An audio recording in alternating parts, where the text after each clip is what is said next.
Okay, so this is part 2 of the clock that we've been working on. If you haven't seen the first part, go ahead and take a look. We poured the top and the bottom bit in that part, and now we are going to finish this clock in this video.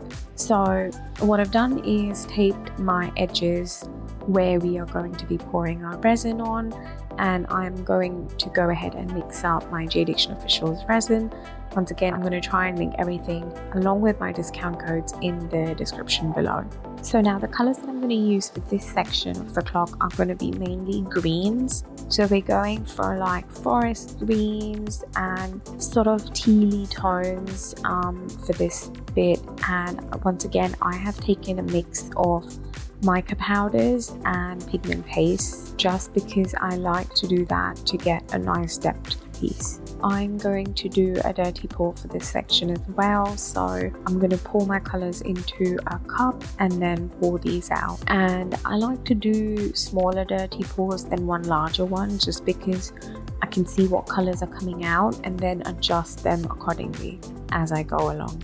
Once I have enough epoxy down on the board, I'm going to go ahead and use my fingers to fill in the gaps and get rid of that surface tension. I'm going to pop some bubbles and leave this to cure for maybe about an hour and a half until I come back and pull the tape. So now my resin has been tacky. It's been about an hour and a half since I did this pour, and it seems like a good time to come and pull the tape.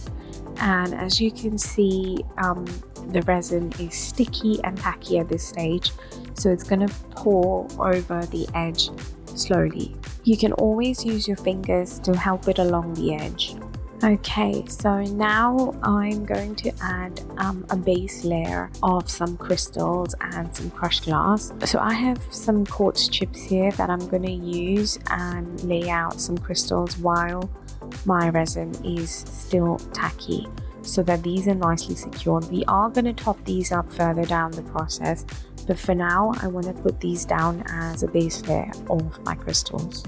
Okay, so that layer is now cured. It's the next day and it is time to now go ahead and put these numerals on before we do the next step. And for that I have this paper which is going to be a guide for me to lay out these Roman numerals and markers for the clock. Oftentimes these are self-adhesive.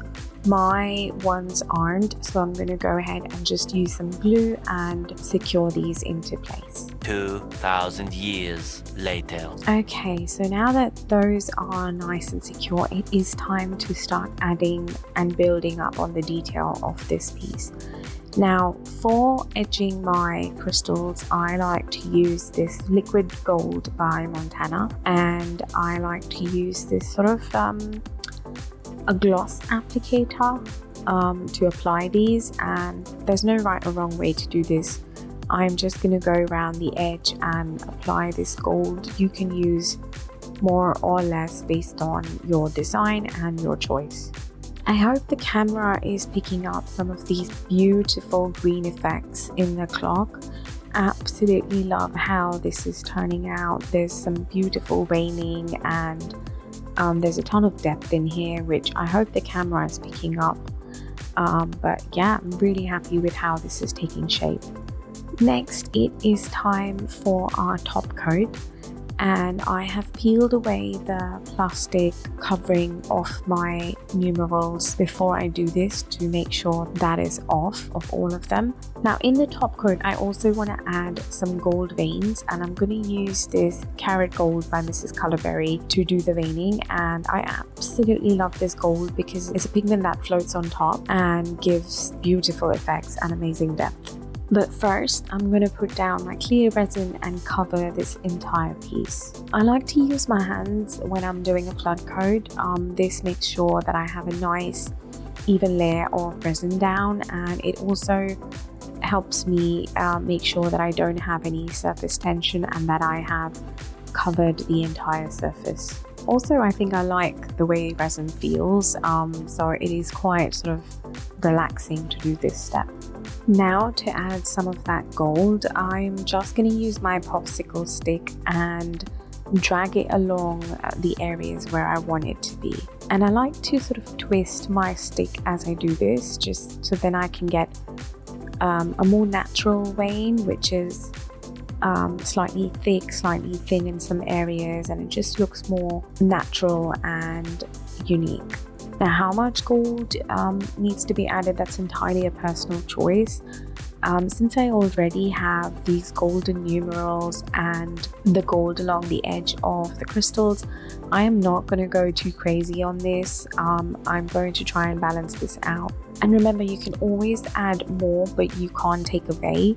So I like to proceed with caution when it comes to metallics, just because they can quite easily overpower a piece. Once I put some of this down, I like to use my blowtorch to heat up the gold, and this is what makes it float on top and gives a beautiful effect. I'm also trying to put it down along the flow of the piece, so along the pores that we've done previously. So I'm trying to follow this sort of same trajectory when I'm putting down this gold.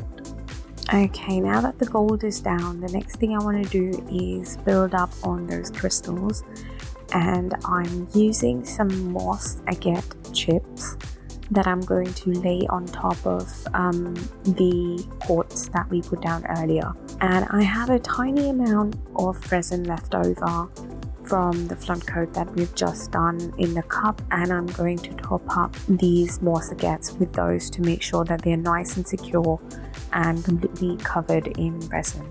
So the moss agate is going on the green bit of the clock, and I'm going to use some labradorite that I'm going to add to the lighter portion of the clock. I feel like the grays complement really nicely, so that's what I'm gonna do. And I absolutely love to sort of adorn my pieces with the real crystals. I feel like they add a lot of texture, a lot of dimension, and I feel like crystals bring in such positive vibes to the space, and they have some amazing healing properties. And yeah, so let me know what you think. Would you have added these? Would you have just stuck to glass? I'd love to know your comments, and also let me know what's your favorite crystal. And like I said, I will drizzle some of that leftover resin on top of these crystals just to make sure that these are nice and secure on the piece. And I'm going to give this one final torch, and we are going to leave this to cure.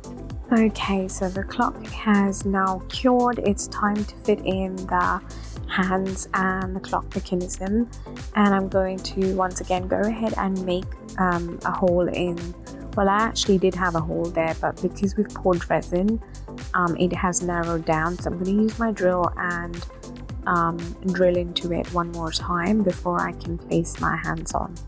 And this is the final reveal of the clock. I have absolutely loved creating this project. I'm in love with the colors, and I love some of the effects, and I absolutely love how this turned out. Do let me know what you think in the comments. Like I said, this is a pretty large piece, and I am so excited to show you how it looks in its final forever home. Leave me a comment and let me know what you think, and I will see you in the next video.